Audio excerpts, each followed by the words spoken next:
Hey everybody, welcome to the channel. I'm Michael Noland, and tonight I'm going to go ahead and cover and rank the Paul McCartney and Wings albums. That's right, none of his solo efforts, just his albums with Wings tonight.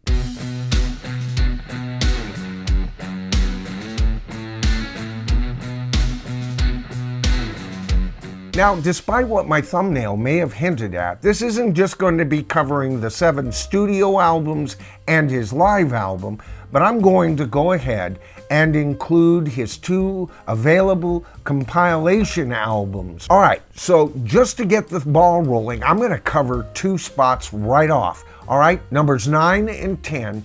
And those, of course, are his compilation albums for the band.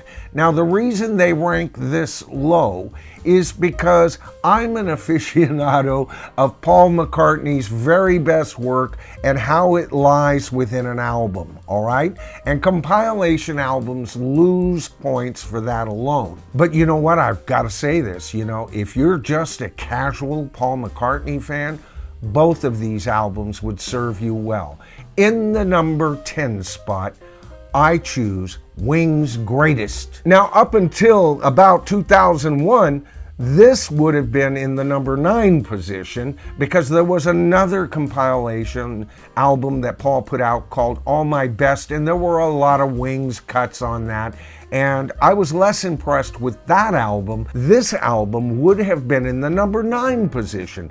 But the problem is Paul released Wings, Hits and History, and what a wonderful album that is. And that, of course, is in the number 9 position. If you want a bird's eye view of Paul McCartney and Wings, and you're just a casual fan, Wings, Hits and History is the album for you. All right, so now we're going to get into the albums you saw in my thumbnail. And in the number 8 position, I have to put Wings' Wildlife. Now, it's not as though this is a bad album necessarily, although I know I'm going to get a ton of comments in the comment section saying every reason in the world why this is a bad album. And some of those criticisms are valid. It was a hurried album. A lot of demos made up at Rude Studios in Scotland, transferred hurriedly into the studio. Hell, Alan Parsons did a rough mix that Paul okayed for the final album. That rough mix was only meant to give Paul a reference, but Paul loved it. Paul was heavily influenced by Bob Dylan doing very rushed recordings, a more organic approach. And after the criticisms of Ram, I think he tried to go back to the basics here. Now, perhaps a little bit too far back to the basics, if you ask me.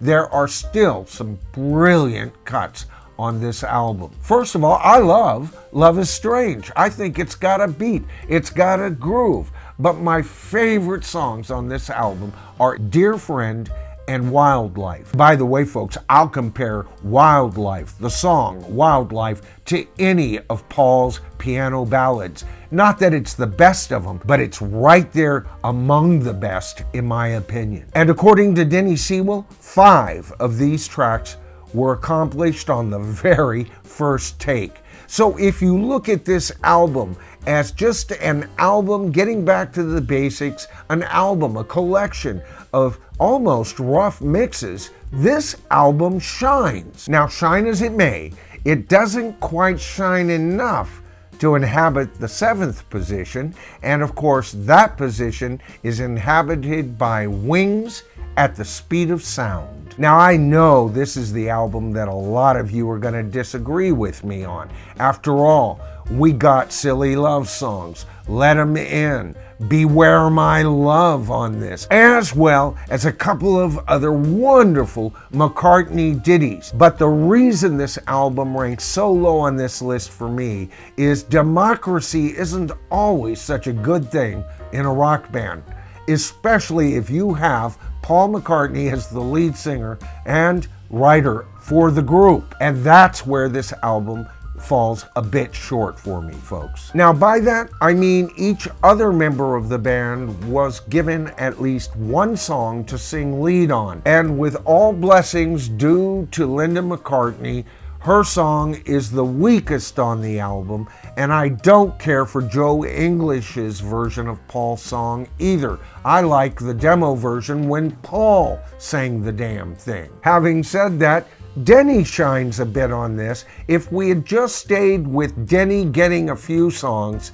this would have been way up on my list, because baby, when it shines, it truly shines. All right, so in the number 6 position, and I think this is going to upset a few McCartney fans as well. This is a beloved album, never ranking way to the top, but in the top half, and here it is in the bottom half on my list. And of course, I'm talking about Paul McCartney's Red Rose Speedway. Now, if I was ranking this album with the double album version that just recently came out, this album would go way up on the list, all right? But as a half an album, and it is a half an album, folks, Paul always intended to have Red Rose Speedway be a double album, and he backed off at the last minute, and I think that was his mistake. Highlights on this album are Big Barn Bed, My Love, Get on the Right Thing, Little Lamb, Dragonfly, as well as Single Pigeon, one of the greatest piano ballads that's that short, where it falls to the wayside a little bit. And Paul, whenever he explores country, with the exception of what he did with the Beatles, he always got too middle of the road for me, right? And so I didn't like One More Kiss, and I could kiss off the whole medley on the second side. And that's where I think a lot of you are going to disagree with me, because you see that, and many do, as kind of a shortened version of side 2 of Abbey Road. Listen to the instrumentation, listen to the mixing, and dare compare that medley to any portion of side 2 on Abbey Road, and I'd say you're nuts. But all in all, a great album. I love the cover and the gatefold sleeve. It was wonderful. And I just have a couple of reservations. I think there is some weak material on this album, and I think that the full double album would have lent more credence to experimentations such as the medley on side 2. It might have worked if Paul had stuck to his original idea. Okay, so that leads us to the 5th position, and this is where I think the live album fits perfectly. Of course, I'm talking about Wings Over America, a triple album. A triple album. Can you believe that? This isn't like George Harrison's triple album, All Things Must Pass, which to me basically is a double album and a bonus disc. This is 6 sides of some of the best performances ever caught on tape. Hell, the live version of Maybe I'm Amazed was re-released. Remember, Paul McCartney, that was the solid gold hit off the McCartney album, and he never had the sense to release it as a single. So to rectify that mistake, he knew it was a popular song. He released the live version, and guess what? It got to number 10. This is in 1976, folks. This is 6 full years after fans had heard that damn song to death. It still reached the top 10. And the production on this album is second to none. My only criticism of this album is that it's not an album of brand new material, and I tend to favor those albums. But you know, as soon as I say that, come to think of it, it's rather high on this list, beating out such albums. I would rate this album in the top 5, and maybe pretty damn high on that list, as one of the greatest live albums of all time. Now, there were some post-production going into it, but don't you kid yourself, folks. There's always post-production going on with live albums. All right, so at the number 4 position, I'm choosing Back to the Egg.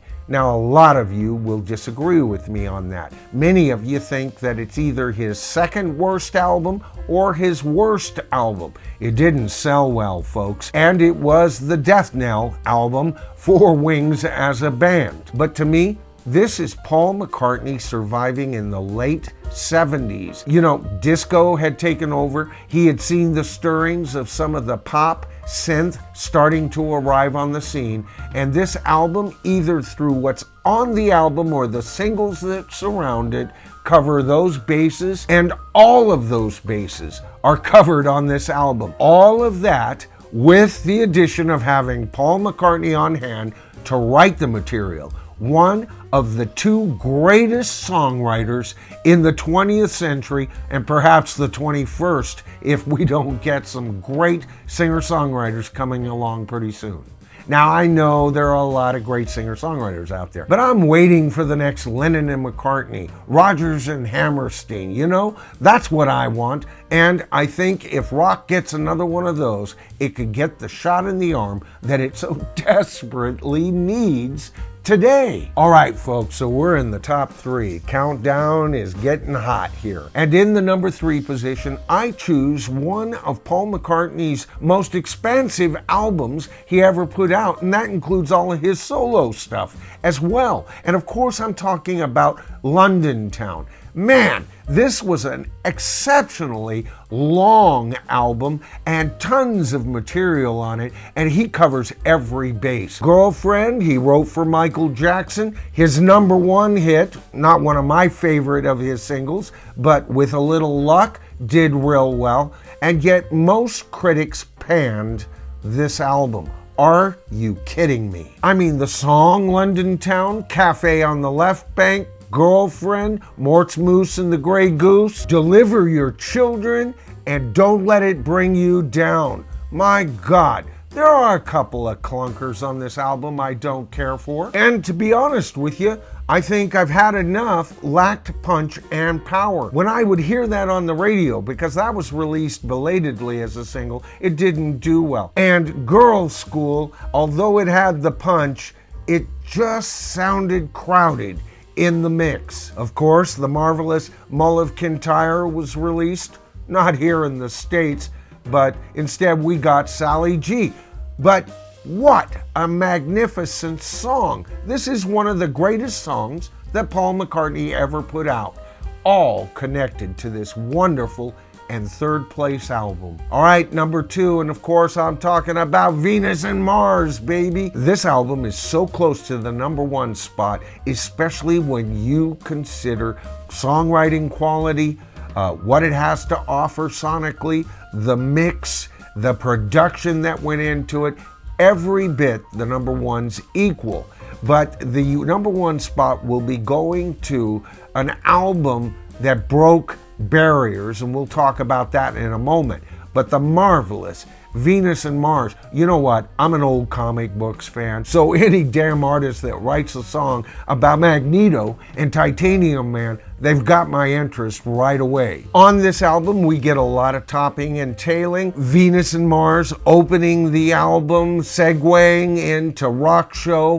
What a wonderful start to this album. Of course, Venus and Mars is reprised on side 2 and starts that side as well. With the mega hit, Listening to What the Man Says, and the wonderful, almost Germanic sounding to me, Love and Song. Paul goes back to his 1930s roots with You Gave Me the Answer. Man, he delivers it all on this album. And you know what?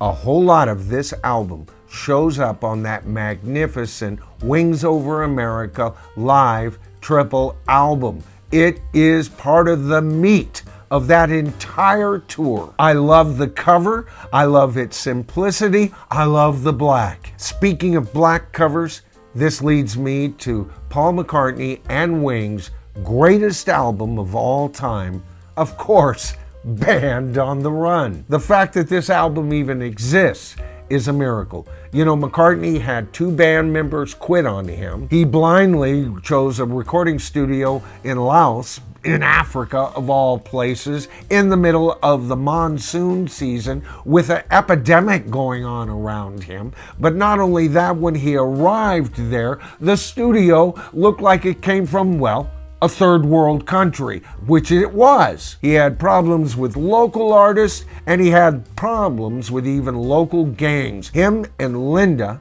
were accosted by a gang of thieves who stole Paul McCartney's demo tapes. Can you imagine that? It's a good thing he's got a great memory. And on top of that, they thought he had a heart attack in the studio. He attributes it to too much smoking because he was fine after that, and obviously, now at over 80 years old, he was. But what makes this album so great? Well, it's got 1 million hits on it, or it seems like, right? And it was McCartney's attitude, I think. You really got to light a fire under McCartney's ass every once in a while, and it was those 2 band members quitting that did it, in my opinion. Because as soon as they gave notice, practically as he was leaving the tarmac on his plane to the new studio, he had the attitude, right, we'll show you. And I love this album. McCartney does the drumming, he plays bass, he plays a little guitar, he does vocals, backing vocals, and writing some of the greatest pop rock you've ever heard in your entire life. And brother, this album took the world by storm. Even anti-McCartney fans loved this album, and for good reason. It also had a unified feel to it. There was almost a story within this album. In other words, it was a concept album, a popular concept album that supplied us with a ton of hits, and other cuts played almost as much as the actual single releases. This guy has gotten so much airplay off of this album over the years. All I can say is it's well deserved, Paul. Now, I was going to originally do this list with Bruce from the R&B show, but you know, with the studio updates and everything, I just couldn't get where him and I could get on to a live stream. So I let him know I was going to go ahead and do this video. I encourage him to do a video of his own, and then I want to do a live stream with Bruce discussing why we choose, because I know our lists are not identical, and that would make for a great video, wouldn't it, folks? All right, I'm Michael Noland. This is The Bottom Line, and together, folks, we are the tribe, and I'll see you in my next video.